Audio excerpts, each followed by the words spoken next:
أعوذ بالله من الشيطان الرجيم بسم الله الرحمن الرحيم.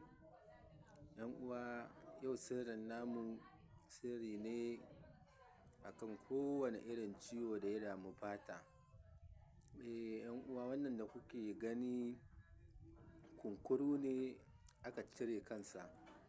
‘Yan uwa, in kana da wani ciwo wanda ya kasance na fata ne, kowane iri ne ‘yan uwa, to ana samun kan kunkuru guda uku. ‘Yan uwa, ana daka shi dab da magariba. In ka daka yayi laushi luƙui, ‘yan uwa, sai ka samu man kaɗanya ka cakuɗa da shi ‘yan uwa. To in fatar ce duka take da larurar, sai a dinga shafewa duka bayan an yi wanka. In kuma ma wata larura ce ta fito a fata aka kasa gane gashi ga yadda take, to ‘yan uwa, sai a dinga shafawa a iya wajen. Alfarman manzon Allah ‘yan uwa, wannan in dai aka yi to za a samu sauƙi.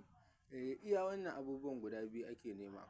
‘Yan uwa, in an ji daɗi a yi mana sharing saboda ‘yan uwa su amfana, a yi mana comment da sallallahu alaihi wasallam.